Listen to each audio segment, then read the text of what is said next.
Hello, magical people. Today I want to tell you a story, and maybe it'll come out a little bit more like a rant or a ramble. Probably more a ramble than a rant. Anyhow, I've mentioned in the past that I have a fondness for the little squirrels that come into my yard. I also have a fondness for the corvids, the crows that come into the yard, and I've been intentionally courting them for the last several months.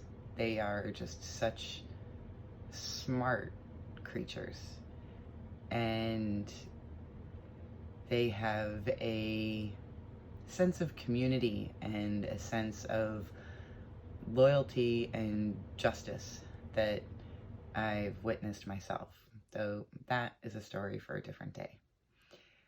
The story for today is one from just a few days ago. And it was Saturday, and it was a cold and very windy, blustery, rainy day here in the Pacific Northwest. And I was outside at one point tossing some peanuts to the squirrels and the crows. And there was this one rather large crow that kind of came up into the front yard, and that's not a space where the crows usually come to. There are a couple of beds, like raised beds built into the yard or onto the yard, and with a couple of cats kicking around, crows usually are hesitant to come anywhere where their view is obstructed. So they don't usually come into this portion of the yard. But there was this one really big one there for quite a while during the day on Saturday. And I asked her a few times if she was all right, especially when she kind of stopped eating the treats that I was throwing towards her and just kind of stood there looking a little miserable. And when I tried to move a little closer to her, she shied away, but she didn't fly away. And so I left her be, and then just figured, well, it is a pretty miserable day. Presumably crows, being creatures that have some sense of existence, have bad days too. And so I tossed her a couple more treats, went back inside to go about my business. It was towards the end of the day. I was actually outside with my housemate along the side of the house, and heard my housemate make an exclamation. And so I was just a few feet behind her, and I saw on the ground this crow that was presumably the same crow as earlier in the day. And she wasn't standing anymore. She was, like lying down at a little bit of an awkward angle, but still alive, still breathing, and eyes still opening and focusing. And so, like I said, it was a real shitty day, and so we thank goodness for my housemate, because I kind of sometimes go to pieces when there is active suffering happening in my space and I don't have any skills or ability to ease it. It's especially notable with animals or like extreme sort of physical things that have gone wrong, rather than like if somebody is in emotional distress. If there's a person that is in emotional distress in some way, then that actually is right up my alley. I know exactly what to do and exactly how to show up in that situation. But when it's a creature that is suffering in a way that I don't have the skill or ability to alleviate, it's probably a trauma response, actually. But I kind of go to pieces, a little bit. Not in an overt way, just in my mind, I kind of become this... Internally, my experience is like, oh my god, what do I do? What do I do? What do I do? And like I said, it's mostly internally, as most of my experiences are. But my housemate was very calm in that situation, was like, well, do we want to leave her out here, or do we want to bring her inside? We want to bring her inside. Housemate was getting ready to go away for the weekend. So, yeah, we put her in well, first we had, found a big plastic bin and screwed some holes into the cover of it, so there were plenty of air holes for her, and lined it with a towel and kind of wrapped her in a towel and got her into this box and into the dining room. And she'd been ill. She had this growth on her foot that looked pretty bad, and when we Googled it, it looked like it was this thing called avian pox, which is something that birds get, as denoted by the name, and isn't communicable to people or any of the other pets that we have in the house here. But there's otherwise no treatment for it. And so we made a couple of calls around to a local emergency place where we could at least bring her to be euthanized. And, I was making the preparations to go. I'd kind of been in the middle of a couple of projects, and... well, I'd been in the middle of cooking dinner, actually. And so I,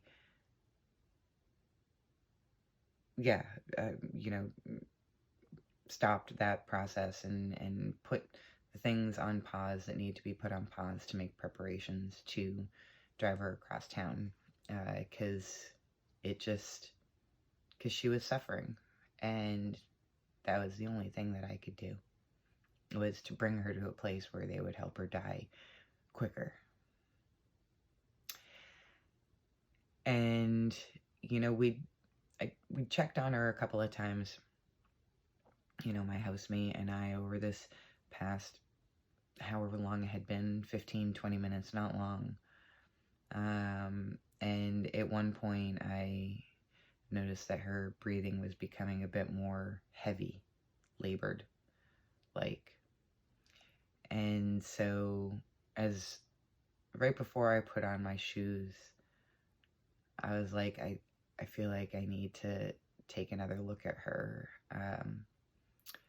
And right before I took the top off the box, I heard a squawk, just a little crow noise, just this gentle little crow noise.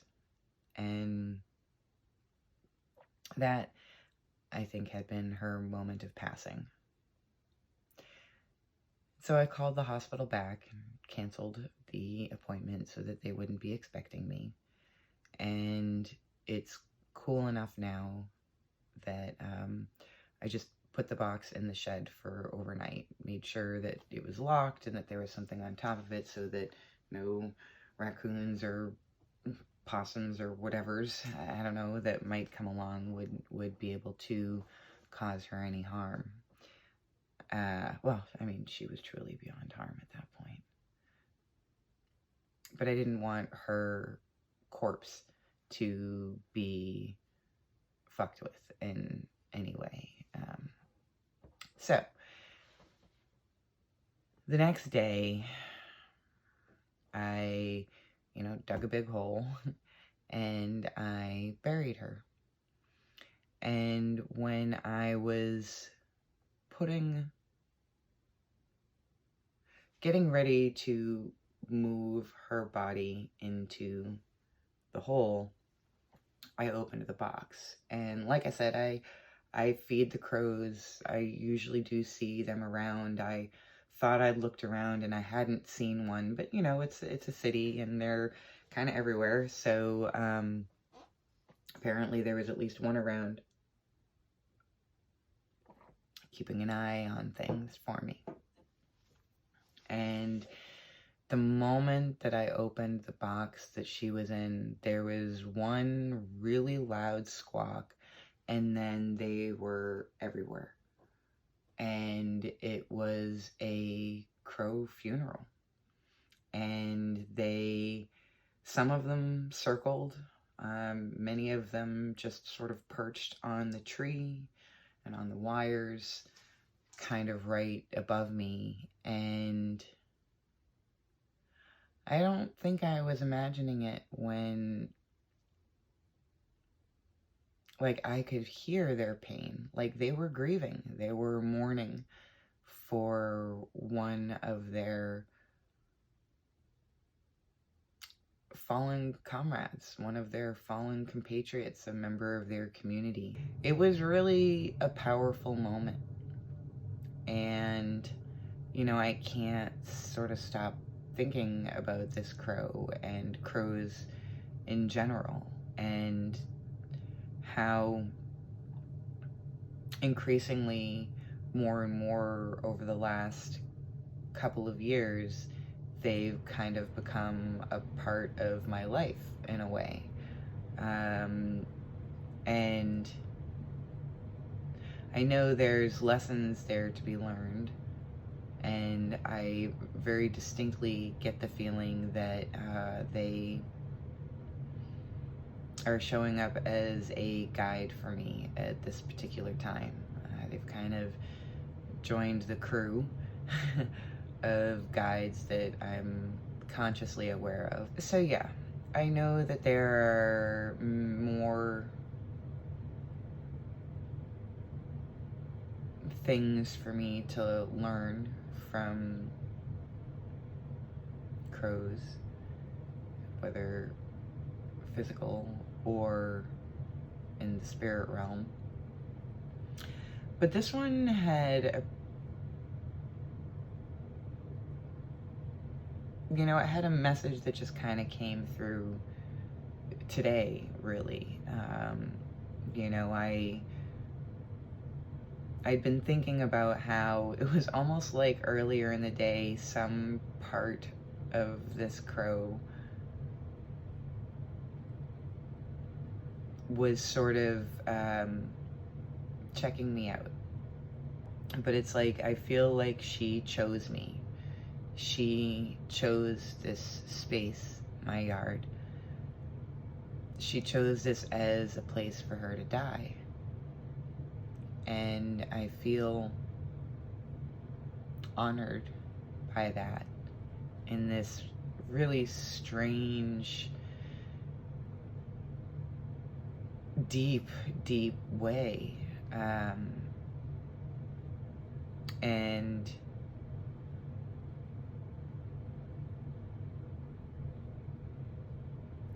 I think it's because she knew, like, this growths that were on her feet, they just, they like deformed her feet, like it looked really painful. And I bet she suffered for quite a while before she came to my yard to die.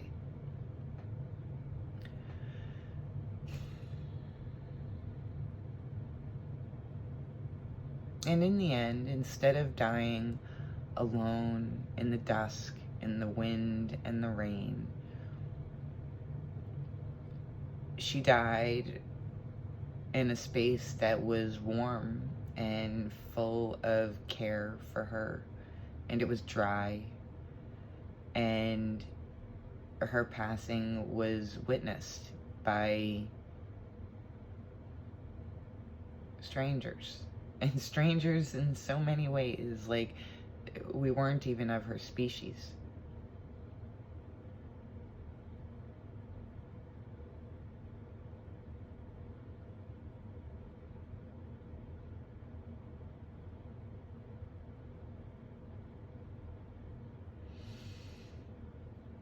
And so there have been a few messages that have come through.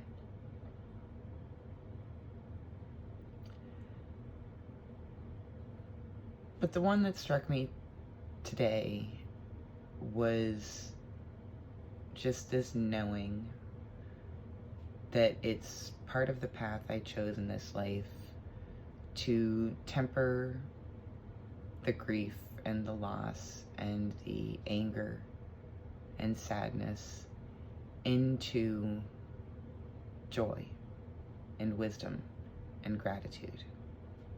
Somehow, she came to teach me that in some way.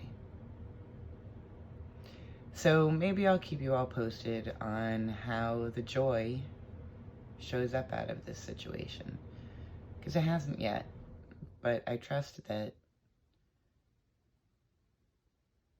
in the longer arc it will, and I'm curious to see how that'll happen. I know this isn't my regular sort of content, but I do think it's interesting that there's the deck that I've been using lately. It's a pretty new deck to me and kind of immediately became my favorite, is the Crow Tarot. And like I said, they've been coming more and more into my life, and I'm curious to see what additional messages they have to give. I guess I just really wanted to tell her story in a way, this crow that came to me to help her die in some way, to usher her, to see her last moments on this plane of existence. And I wanted to honor her in the way that she honored me, and in the way that her tempted to say coven, but that's not the right word, but in the way her community honored me as well, by coming to my house and mourning her as part of their funereal rites. I was a little scared that I wouldn't see the crows for a little while, that maybe somehow that would have ruined it in some way. But I'm happy to report that I've seen them plenty over the last couple of days. Maybe even more than before. I had to go get more peanuts.